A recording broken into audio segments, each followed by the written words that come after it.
بعجينة ساهلة وبطريقة ساهلة، كنت شاركتها قداش المرة، باش نشارك معاكم اليوم كيفاش نطلعو منها الصحن سالي هذاكا، وكعبات الكرواسون اللي من غادي. المكونات ديما نشارك فيها معاكم، والطريقة كيف كنت شاركتها معاكم قبل. باش نشدو كاس حليب دافي كبير، كاس كبير، نحط فيه مغرفة كبيرة خميرة خبز ومغرفة كبيرة سكر، ونخلطوهم نخليهم يتفاعلوا مع بعضهم شوي. تو باش نجيب طبق كبير باش نغربل فيه حكاية 550 غرام فرينة، من بعد ما نغربله باش نحط له مغرفة صغيرة خميرة قطو، ونرش عليه شوية ملح، ونحط عليه 3 مغارف زيت، باش نغسل يديا مليح، وباش نبدا نلم في العجينة ونعجن فيها، باش نشبك الخليط متاع الخميرة والسكر والحليب، ونبدا محضرة بحذايا هنا شوية ماء، باش نبدا نلم ونزيد في الماء بشوية بشوية، معناها أني أنا ماناش باش نتعبو فيها العجينة هذيا، كنت شاركتها معاكم قداش المرة قبل، جيست نلم ونبدا نزيد في الماء بشوية لين تتلمي العجينة دو تال فاصون تقعد العجينة طرية وتتلصق في إيدي. ديجا هاني سرعت لكم برك الفيديو ما قصيتلكمش منه، باش تعرفوا أني كيفاش قاعدة نلم فيها الفرينة بشوية بشوية. صايي غاديكا كملت وصلت للقوام اللي حاجتي بيه، تبدا تتلصق بالطريقة هذيكا، باش نمسح ايدي بشوية زيت، واش نقسمها على 2، الصغيرة هذيكا باش نعملها كرواسون، والعجينة الطرف الكبير متاع العجينة باش نعمل بيه المملحات. شنو هو لاستيوس لهني؟ لاستيوس انك تجيبي ساشي، هاكا الساشيات الأكياس متاع الطبخ اللي يدخلوا في الفرن هذوك، تدهنيهم بالزيت وتحطي كل كويرة متاع العجين فيها، وتحطيهم في طبق وتغطيهم بغطاء ثقيل، ونخلوهم يتخمروا حكاية ساعتين من زمان.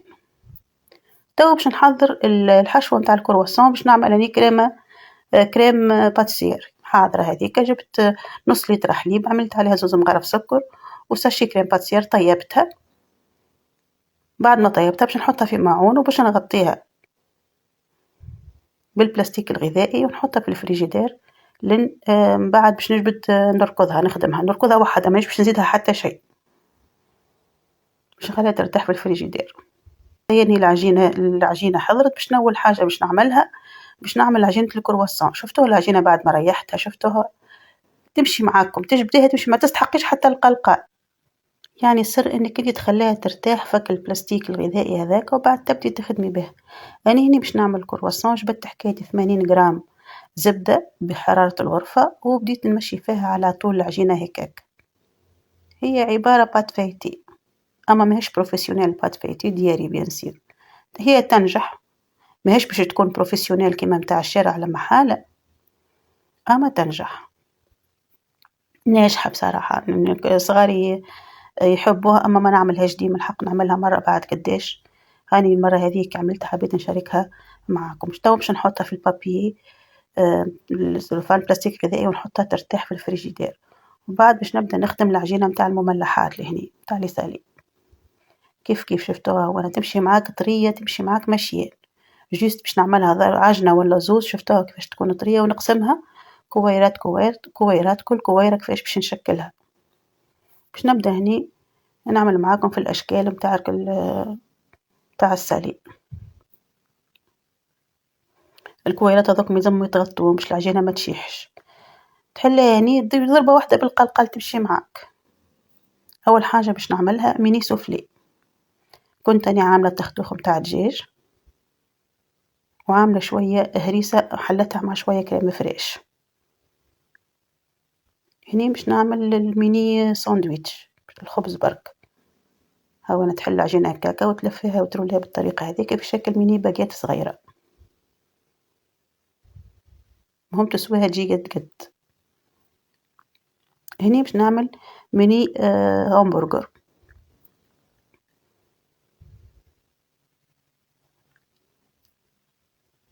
وهني باش نعمل الهليلات هكا محشيين بالفرماج العادي، هلال في شكل هلالي، مملحات في شكل هلال محشية بالجبن. الفارس تفارسي كيما تحبي، تحشي كيما تحبي بالمكونات اللي حاجتك بها.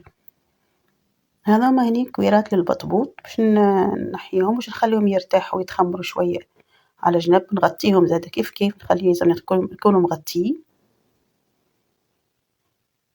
وتوا باش نحضروا مع بعضنا الحشوة متاع البطبوط. درت هني كريم فريش شوية هريسة، طابع جبن، سامحوني طابع جبن، شوية معدنوس وعظمة مسموطة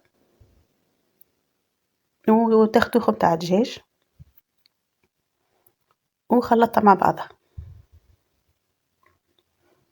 ما خليتك شكلتك العجينة هذيك متاع الموالح باش ندخلها الفرن، خليتها ترتاح باش تنفش وتخمر شوية. توا باش ندهنها بشوية بيض وحليب باش يعطي اللون، باش نرش عليها شوية جلجلان وباش ندخلها الفور على أقصى درجة ونحل عليها من فوق من اللوطة. والفور إذا كان فيه مروحة مستحسن أنه يكون فيه مروحة باش يكون توزيع الحرارة متناسق وليه ما يطيب ما يبطاش راه. هذوكم مكعبات البطبوط طيبتهم على الطاجين من فوق. توا باش نخدم الكرواسون. بعد ما ارتاحت العجينة باش نحاول نحلها بالفرينة بالطريقة هذيك. وكنت أني جبدتك الكريمة هذيك وركضت عطيت العجينة لهني باش نتحصل على الشكل المستطيل اللي حاجتي بيه. الزايد هذاك تنجموا تشكلوه وتعملوا بيه حاجة أخرى، ولا تنجموا تخبوه في الكونجيلاتور تستعملوه مرة أخرى. هذيك الكريمة هذيك كنت ركضتها ودهنت بها العجينة المورقة. عملتها بطريقة سهلة، جيت خليتها في شكل مستطيل وطويتها في شكل على 2 وقسمتها هكاك بالطريقة هذيك كما قاعدين تشوفوا. باش ندخلها ديريكت للفور مانيش باش نخليها ترتاح، باش ندهنها بالبيض والحليب وندخلها للفور حتى هي كيف كيف. اما هذه نقصت عليها النار شوي، ما حطيتهاش على نار قويه خاطر بالزبده ماكم عارفين الزبده في ساعه ما تحرق. خليتها على درجه 200 درجه ومحلول عليها المروحه من فوق ومن اللوطه وعيني عليها كالعاده. هني خرجتك المخبوزات اللي عملتهم اول مره ودخلتهم، وتوا باش نبدا نديكوري فيهم. هذاك الميني همبرجر كيف كيف عملت أنا غاديكا شوية كريمة فريش وهريسة، هذيك جبن شرائح، رندلات طماطم، رندلات بصل، وكنت محضرة هني هيك كعيبات كفتة صغار، كفتة اللحم معناها، وأنا كعيبة الميني همبرجر حضرت.